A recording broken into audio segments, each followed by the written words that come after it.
प्रश्न नंबर हमारे पास ये 30 है। निम्नलिखित को P बटा Q के रूप में व्यक्त कीजिए। P और Q पूर्णांक है जिसमें Q का मान 0 नहीं है। पहला सवाल लिखा है 0.6 के ऊपर आवर्ती का चिन्ह यानी बार 0.6 बार का चिन्ह लगा हुआ है। इसको सरल करते हैं हम। तो हमारे पास पहला सवाल है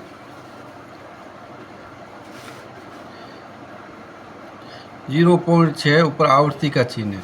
अब आपको सबसे पहले ये ध्यान देखना है कि आवर्ती कितनी संख्या पर है। आवर्ती का जो चिन्ह है एक ही संख्या पर है और दशमलव के बाद में कितनी संख्या है, दशमलव के बाद में केवल एक ही संख्या की आवर्ती हो रही है। तो हमें इसको सबसे पहले आपको क्या मानना, समीकरण मानना है। सबसे पहले हम लिखते हैं माना कि x बराबर 0.6। अब ये आवर्ती का चिन्ह है 6, तो 6 कई बार रहेगा। आप 5 बार 6 बार कई बार 6 लिख सकते हो। तो समीकरण हमने लिख दिया ये लिखने के बाद हम देखते हैं कि आवर्ती का चिन्ह है, ये दशमलव के बाद में जो आवर्ती की संख्या है ना वो एक बार ही आई है। ये दशमलव है, ये आवर्ती की संख्या है, संख्या 6 एक बार ही है। तो हम यहाँ लिखेंगे दोनों तरफ 10 से गुणा करने पर 10 से गुणा क्यों करते हैं, क्योंकि ये पॉइंट का तो यहाँ हो जाएगा 1 और ये इस आवर्ती की संख्या 1 है तो 1 0 लगा देते हैं। अगर मान लीजिए 0.17 ऊपर आवर्ती का चिन्ह 2 पर होता तो हम 100 से गुणा करते हैं, या 1.756 ऊपर ये 3 पर आवर्ती होती तो हम 1000 से गुणा करते हैं। तो यहाँ आप आवर्ती की संख्या एक ही संख्या के ऊपर है तो हम यहाँ 10 से गुणा करेंगे। x को 10 से गुणा करो तो लिखेंगे x गुणा 10 और इस संख्या को हम 10 से गुणा करेंगे 6.66। ये पूरी संख्या लिखने की आवश्यकता नहीं है, 3 बार ही लिख देते हैं, इंटू 10 कर देंगे। अब x को 10 से इंटू किया तो हमारे पास आ गया 10x। जैसे ही इस संख्या को 10 से गुणा करेंगे तो ये जो दशमलव है ना ये इनके एक संख्या छोड़ कर यहाँ आ जाएगा। तो हमारे पास आ जाएगा यहाँ पर 0 को छोड़ दो, 0 को अब कोई मतलब नहीं रहेगा। तो ये 6 यहाँ आएगा, पॉइंट यहाँ आ जाएगा और फिर 6 यहाँ लिख दो। ये समीकरण क्या हो गया, 2 हो गया। अब हम यहाँ लिखेंगे समीकरण 2 में से समीकरण 1 को घटाने पर, समीकरण 2 में से समीकरण 1 को घटाने पर समीकरण 1 को घटाते हैं। ये आपके समझ में आ गया। जब x को 10 से गुणा करेंगे तो 10x आएगा और ये जो दशमलव है ना एक संख्या के बाद में आएगा, तो यहाँ 6 के बाद में एक दशमलव का प्रयोग होगा। अब हम समीकरण 2 लिखते हैं 10x बराबर 6.666। 3 बार लिखो, 4 बार लिखो, कितना भी लिखो। समीकरण 1 के x ये आ गया 0.66। इसको भी हमने 3 बार लिख दिया, आगे लिखने की आवश्यकता नहीं है। घटाते हैं तो यहाँ लिखते हैं माइनस और यहाँ लिख दिया हमने माइनस। यहाँ हम क्या कर रहे हैं, घटाते हैं तो घटाने पर तो ये घटाओ तो यह क्या आ जाएगा 0, ये 0 यहाँ 6 आ जाएगा। यहाँ अपन तरफ से 1 मानते हैं, 10 में से ये गए तो पीछे कितने बच गए 9x। अब x का मान ज्ञात करना है तो 9 का भाग 6 में देंगे तो 6 बटा 9 आ जाएगा। ये संख्या इसके बट्टे में आ जाएगी। अब दोनों में 6 और 9 में 3 का भाग जाता है, इसमें 2 बार और इसमें गया 3 बार, तो उत्तर आ जाएगा 2 बटा 3। तो ये x बराबर p है। तो संख्या हमारे पास क्या होगी, p बटा q के रूप में संख्या होगी, p बटा q के रूप में होगी हमारे पास 2 बटा 3। दूसरा सवाल है 0.47। अब हम यहाँ देखते हैं कि जो आवर्ती का चिन्ह 7 पर है, 4 पर नहीं है। ये आवर्ती की संख्या और ये बिना आवर्ती की संख्या है। तो हम पहले क्या करते हैं, बिना आवर्ती जो आवर्ती का चिन्ह नहीं है इसको अलग करते हैं। तो यह लिखेंगे हम यह बिना आवर्ती वाली संख्या, बिना आवर्ती वाली संख्या के बाद है, संख्या के बाद दशमलव का प्रयोग करते हैं, दशमलव का प्रयोग करते हैं। ये लिखा है यहाँ 7 पर आवर्ती है और 4 पर आवर्ती नहीं है, तो ये दशमलव का प्रयोग बिना आवर्ती संख्या के बाद में करते हैं। तो ये बिना आवर्ती वाली संख्या कितनी है, हमारे पास 1 है, तो इसको हम 10 से गुणा करेंगे। तो हम यहाँ लिखेंगे, इसको पहले मान लेना आप x बराबर 0.4777 ऐसे डैश करके समीकरण 1 मान लिया। अब लिखेंगे समीकरण 1 को 10 से गुणा करने पर 10 से गुणा क्यों करेंगे, क्योंकि हमें आवर्ती वाली संख्या चाहिए। समीकरण 1 को 10 से गुणा करने पर यहाँ दशमलव का प्रयोग आवर्ती संख्या से ठीक पहले होना चाहिए। तो इसको हम क्या करते हैं, 4 दशमलव का प्रयोग यहाँ 7 के आगे करते हैं, तो इसको 10 से गुणा कर देते हैं। तो लिखेंगे x इंटू 10 बराबर 0.477 इंटू 10, या 2 बार लिखो या 3 बार लिखो, इसमें कोई फ़र्क नहीं पड़ता है। अब x को 10 से गुणा किया तो हमारे पास आ गया 10x। जैसे इस संख्या को 10 से गुणा करेंगे तो ये दशमलव का प्रयोग कहाँ आ जाएगा, 4 के और 7 के बीच में आ जाएगा। तो यहाँ लिखेंगे 4.777। ये समीकरण क्या कर दिया हमने, 2 कर दिया। अब ये करने के बाद हमारे पास जो ये 7 की आवृत्ति हो रही ना, तो आवृत्ति वाली संख्या के बाद में फिर दशमलव का प्रयोग करना है। तो ये लिखेंगे आवृत्ति वाली संख्या के बाद दशमलव का प्रयोग करते हैं। तो यहाँ पर 0.7 की आवृत्ति हो रही है, 7 कितनी बार है, एक बार ही आ रहा है ना 7, दूसरा अंक तो कोई है नहीं है, क्योंकि हमारे पास प्रश्न के अंदर ये आवृत्ति का चिन्ह केवल एक 7 पर दे रखा है। जब 1 पर दे रखा है तो हम यहाँ करते हैं 10 से गुणा। क्या करते हैं, 10 से गुणा करने पर किसको, समीकरण 2 को, 10 से गुणा करने पर समीकरण 2 को। तो यह 10x लिखा है, तो 10x को हम 10 से गुणा कर दिया। ये संख्या लिखी है 4.777, इसको भी 10 से गुणा कर दिया। 10 को इस 10 से इंटू करेंगे तो क्या आ जाएगा, 100x आ जाएगा। जैसे इस संख्या को 10 से गुणा करेंगे तो पॉइंट कहाँ आ जाएगा, यहाँ आ जाएगा। तो 47.777 आ जाएगा, समीकरण 3 हो गया। जैसे हम इस संख्या को 10 से गुणा करेंगे तो ये जो दशमलव है ना, एक हिस्से कर कहाँ आ जाएगा, ये आ जाएगा। आप गुणा ऐसे मत करना कि 4 7 7 7 0 लगा दो, हमें क्या करना, दशमलव का बाद में प्रयोग करना है, क्योंकि ये संख्या आगे बढ़ती जाएगी, ऐसे ऐसे डायरेक्ट एक्स में बढ़ती जाएगी।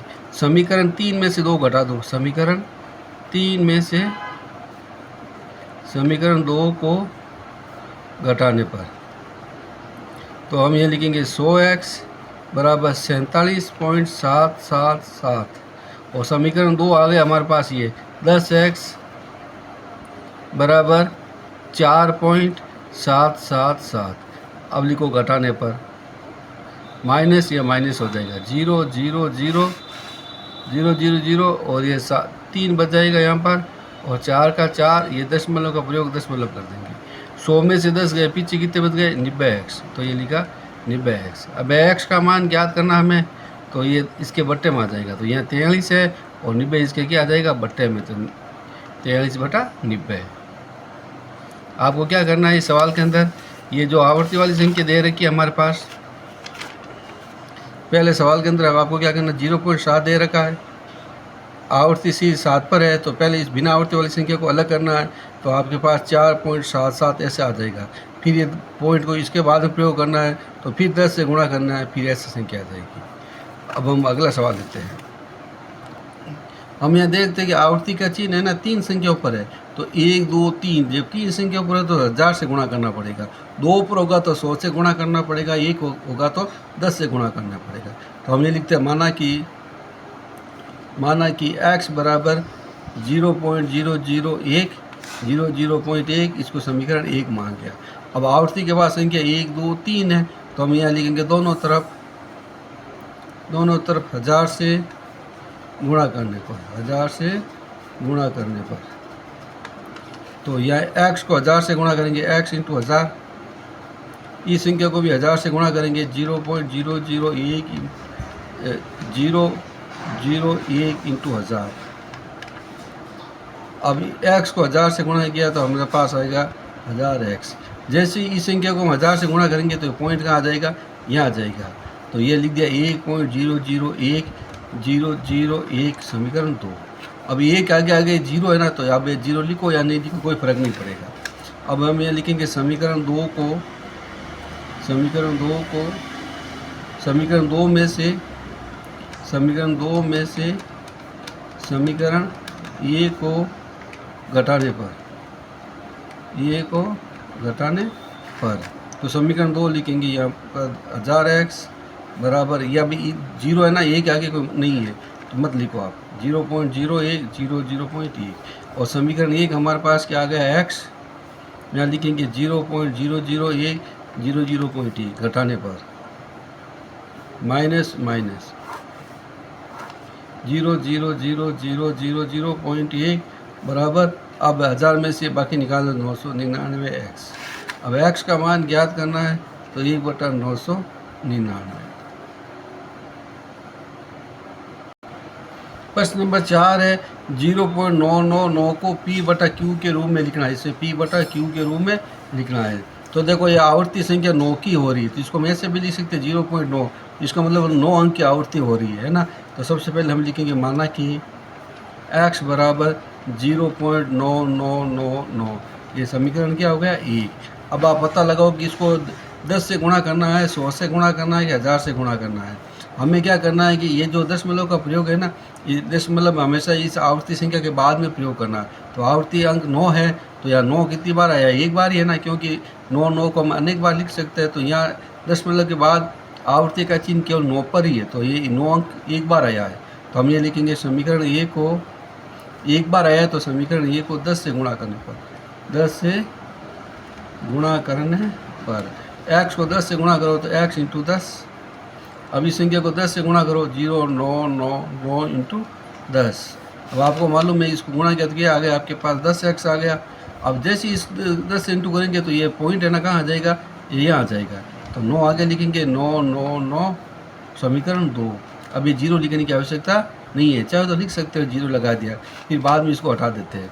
तो हम ये लिखेंगे समीकरण 2 में से, समीकरण 2 में से समीकरण ए को घटाने पर, समीकरण 2 में से समीकरण ए को घटाने पर, तो 2 हमारे पास क्या है 10x है बराबर, अभी 0 लिखो मत, 9.999 और समीकरण ए की आ गया x बराबर 0.999। अब माइनस कर दो आप, तो यहाँ हमारे पास क्या बच जाएगा, माइनस किया तो 0 0 0 या 9, यहाँ 1 मानते हैं, 10 में से 1 गया, 9x बचा। जैसे ही x का मान ज्ञात करेंगे तो 9 इसके बट्टे में आ जाएगा, तो 9 बट्टा क्या हो जाएगा 9। 0.00 छोड़ दो आप, 9 में 9 का भाग कितनी बार गया है, एक बार। तो ये हमारे पास आ गया 9 में 9 का भाग गया एक बार, तो ये लिखा 1। प्रश्न नंबर हमारे पास ये 5वां है 1/7 17 के दशमलव प्रसार में अंकों के पुनरावर्ती खंड में लिखो। पुनरावर्ती करना है और अधिकतम संख्या क्या होगी ये भी हमें ज्ञात करना है। तो 1/17 है, तो हमने यहाँ साइड में 17 का पहाड़ा लिख दिया है, और 1/17 में 1 में 17 का भाग देते हैं। 1/17 है, तो हम क्या करते हैं यहाँ 1 में अंदर 17 का भाग देते हैं। अब ध्यान से देखो 17 के पहाड़े में 1 आता नहीं है, तो भाग है 0 बार, ये 0, यह बच्चा 1 या पॉइंट लगा दिया, अब 0 लिखा, तो 17 का पहाड़ा में 10 आता ही नहीं, तो भाग गया 0 बार, यहाँ लिखा 0, पीछे बच गया 10, या 0 लगा दिया, 100 हो गया। 5 बार भाग गए, 17 पंजे 85, 17 पंजे 85, पीछे कितने बच गए 15, उतारा 0। भाग कितनी बार गया हमारे पास, भाग गया हमारे पास 8 बार, 136, पीछे बच गया यहाँ पर 14, यहाँ लिखा हमने 0। अब भाग कितनी बार गया, वापस 8 बार गया, यहाँ लिखा 136, पीछे कितने बच गए 4, ये 4, यहाँ 0 उतार दिया, भाग कितनी बार गया 17 का 17, 17 34 2 बार, ये लिखा 34, पीछे बच गया 6, उतारा 0, भाग कितनी बार गया 3 बार, 70 51, ये 70 51, ये लिखा हमने 51, पीछे बच गया 9, उतारा 0। अब भाग कितनी बार जाता है 70 पंजे 85, ये 70 पंजे 85, पीछे बच गए 5, उतारा 0, 17 का 17, 17 34, ये 34, भाग 2 बार गया 17 34, ये 34, पीछे बच गए 16। अब हम यहाँ लिखेंगे 0, भाग गया 9 बार, तो यहाँ लिखना आपको 9, यहाँ आ जाएगा हमारे पास 153, पीछे बच गया हमारे पास यहाँ पर 7, 0, 17 चौके 68, तो यहाँ लिखा 17 चौके 68, 68, पीछे बच गया 2, उतार दिया हमने 0, 17 का 17, 17 का 17, पीछे बच गया 3, उतारा 2, फिर लिखा 17 का 17, 17 का 17, पीछे बच गया 13, उतार दिया 0 बार। अब भाग कितनी बार गया हमारे पास, ये गया 7 बार, यहाँ लिखा 7, ऊपर लिख देना यहाँ पर 7, और यहाँ लिखेंगे हम यहाँ पर 119, पीछे बच गए हमारे पास 11 0 0 भाग गया 6 बार, तो यहाँ लिखेंगे हम 6 और यहाँ करेंगे हम 102। पीछे बच गया हमारे पास 8, उतार दे 0, 7 चौके 68, तो यहाँ लिखेंगे 4, भाग गया 4 बार, 7 चौके 68, ये 68। पीछे बच गया हमारे पास यहाँ पर 12, उतारा 0, भाग गया 7 बार, तो यहाँ लिखना आपको 7 और ये आ जाएगा 119। पीछे बच गया 1। जैसे ही 1 आता है तो यहाँ भाग देने की क्रिया रोक देना है, क्योंकि 1/17 हमारे पास लिखा है, तो यहाँ शेषफल में हमारे पास क्या आ गया, 1 आ गया, तो यहाँ तक रोक देना है। अब यहाँ पर आवर्ती का चिन्ह लगा देना, बार का चिन्ह लगा देना, मतलब ये संख्या वापस रिपीट होगी। तो ये आवर्ती कितनी बार हुई है, 1 2 3 4 5 6 7 8 9 10 11 12 13 14 15 16 और 17 बार। इसको एक बार वापस गिनते कितनी बार हुई है, 1 2 3 4 5 6 7 8 9 10 11 12 13 14 15 16 बार। तो इसका आवृत्ति हुई है 16 बार आवृत्ति हुई है इसकी। 16 खंडों में अधिकतम संख्या कितनी होगी, तो लिख देना अधिकतम संख्या 16। प्रश्न नंबर हमारे पास ये आ गई है, छठा सवाल है, P/Q के रूप में प्रमेय संख्याओं का अनेक उदाहरण देना है। P और Q पूर्णांक है और ये 7 दशमलव है, तो हमें ऐसे उदाहरण देना। 7 दशमलव का मतलब होता है भाग देने की क्रिया रुक जाती। जैसे मान लीजिए उदाहरण के लिए 7 दशमलव करते हैं, तो ये लिखेंगे, देखो हमारे पास 3/2 लिखा हमने, या 3/2। अब हम क्या करते हैं, 3 में 2 का भाग दिया, 2 एकम 2, पीछे बच गया 1, भाग जाता नहीं, 0, 5 में 10, 5 में 10, भाग देने की क्रिया रुक गई, तो 1.5 आया, तो ये 7 दशमलव है। क्या है, 7 दशमलव आया। एक और उदाहरण देते हैं, यहाँ लिख दिया हमने, मान लीजिए 7/5 कर दिया, और 7 के अंदर 5 का भाग देते, उदाहरण 2 है, तो ये 7 लिखा हमने यहाँ पर, इसके अंदर 5 का भाग देना, 5 एकम 5, पीछे बच गया 2, यहाँ लगा दिया 0.4 5 20, 1.4, तो यहाँ लिखा 1.4, 7 दशमलव। अब मान लीजिए हमारे पास सवाल ये है, 13/10 है। एक और उदाहरण देते हैं, अपन तरफ से कोई भी उदाहरण दे सकते हो। अभी 13 के अंदर 10 का भाग देते हैं, तो 10 एकम 10, पीछे बच गया 3, भाग जाता नहीं, 0, 3 बार गया, तो 1.3। मैंने छोटी छोटी संख्या ली है ताकि समझ में आसानी से आ जाए, तो यहाँ लिखेंगे 7 दशमलव। अब आप ध्यान से देखो, यहाँ P/Q में 2, 5 और 10 है, यानी कि हर में हर का रूप है। हर का रूप कैसा होना चाहिए, हर का रूप में 2 और 5 होना चाहिए। 10 के टुकड़े करेंगे ना हम, तो 10 के टुकड़े करो तो इसके अंदर भी क्या आता है, 2 × 5 आता है, तो इसके अंदर 2 और 5 है। तो हर के रूप में 2 की घात m × 5 की घात n हो, यानी हर के रूप में 2 की घात m और 5 की घात n हो, तभी 7 दशमलव होगा, तभी 7 दशमलव होगा। तो हर क्या होना चाहिए, हर 10 की घात में होना चाहिए, 10 की घात में हो, 10 की घात में हो, या तो 2 की घात m × 5 की घात n हो, या 10 की घात हो, क्योंकि 10 के टुकड़े करेंगे तो भी हमारे पास 2 और 5 आ जाएगा। तो आपको उत्तर ये लिखना है इसका। प्रश्न नंबर 7वां देखो आप, 7वां क्या लिखा, ऐसी 3 संख्या लिखी जिसका दशमलव प्रसार अनुवांशनीय अनावर्ती हो। अनावर्ती हो, इसका प्रसार करना, तो आप कैसे भी कोई भी संख्या लिख सकते हो, वो ज़रूरी नहीं है फिक्स संख्या। जिसको 0 पॉइंट लिखा, 1 7 0 1 7 0 0 1 7 0 0 0 1 7 0 0 0 4, ऐसे हम लिख सकते हैं। आप चाहो तो ऐसे भी लिख सकते हैं, 0.93 0.933 0.933 03333, ऐसे इसको पढ़ेंगे 0.93 933 9333। पॉइंट का प्रयोग एक बार ही करना है। एक संख्या आप ऐसे भी लिख सकते हो, 68 0 67 78, या पॉइंट लगाना जरूरी है, पॉइंट लगा देते हैं, 780 7800 7800 7840, ऐसे करते करते हम कोई भी संख्या लिख सकते हैं। प्रश्न नंबर है 8वां, प्रमेय संख्या 5/7 और 9/11 के बीच की 3 अलग अलग प्रमेय संख्या लिखी है, ये हमें करनी है। हमें 5/7 और 9/11 के बीच में 3 परमेय संख्या लिखनी है। तो 5/7 और 9/11 के बीच में 3 अलग अलग परमेय संख्या लिखनी है। तो हम लिखेंगे 5 में 7 का भाग देते हैं, 5 में 7 का भाग। अब 7 के पार्ट में 5 आता नहीं तो भाग है 0 बार, पीछे बच गया 5, यहाँ लगा दिया पॉइंट 0, 7 7 × 50, पीछे बच गया 1 0, 7 एकम 7, पीछे बच गया 3 0, 7 सौ 28, पीछे बच गया 2, उतार दिया 0, 7 दूनी 14, 7 दूनी 14, पीछे बच गया 6। भाग कब तक जाएगा? जब ये सेंस पर में क्या आ जाए, ये 5 आ जाए। जैसे ही 5 आता है उसमें बाकी क्रिया रोक देनी है। 7 × 56, 7 × 56, पीछे बच गए 4, उतारा 0, 7 × 35, यहाँ लिखो 7 × 35, ये 7 × 35, पीछे लिख दिया 5, तो ये 5 आ गया। तो यहाँ हमें रोक देनी है और इसके ऊपर क्या लगा देना, आपको इंडेक्स लगा देना। फिर लेते हैं 9/11, तो 9 के अंदर हम क्या करते हैं, 11 का भाग देते हैं।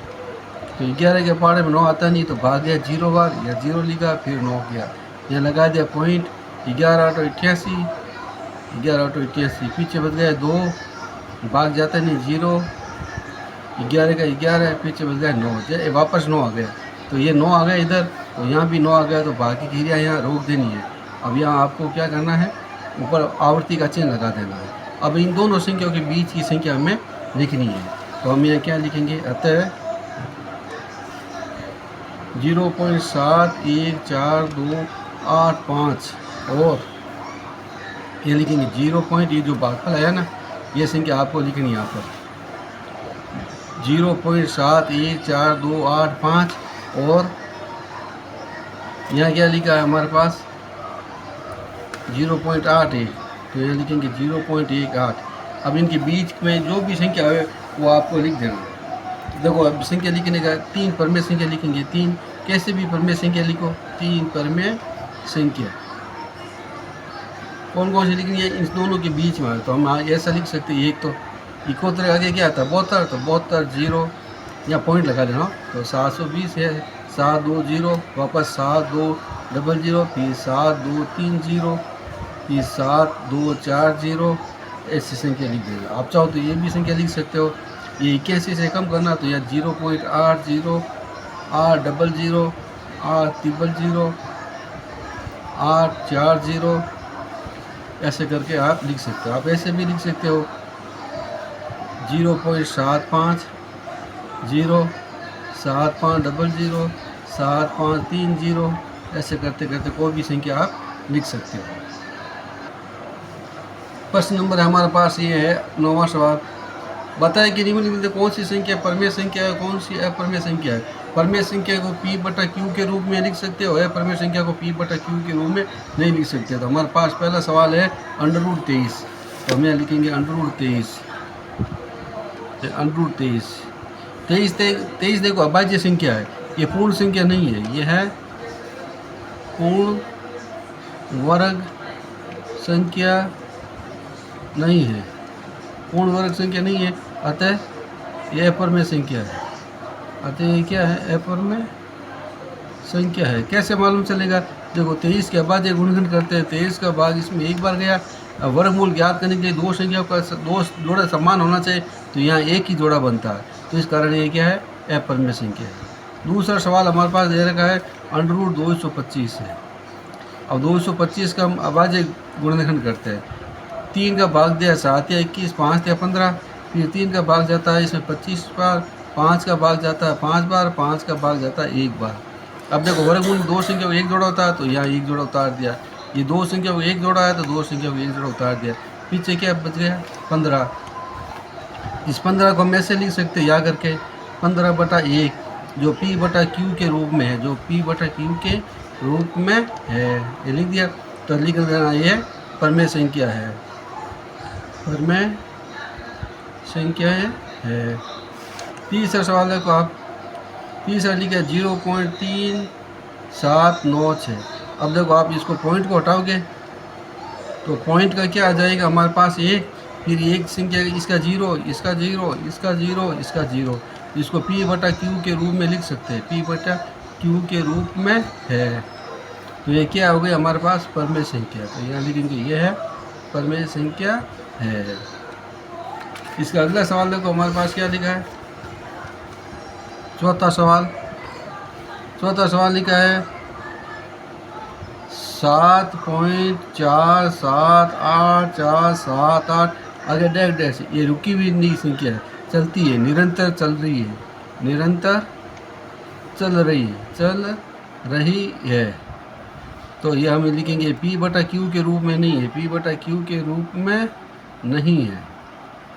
तो ये अपरमेय संख्या है, अपरमेय संख्या है।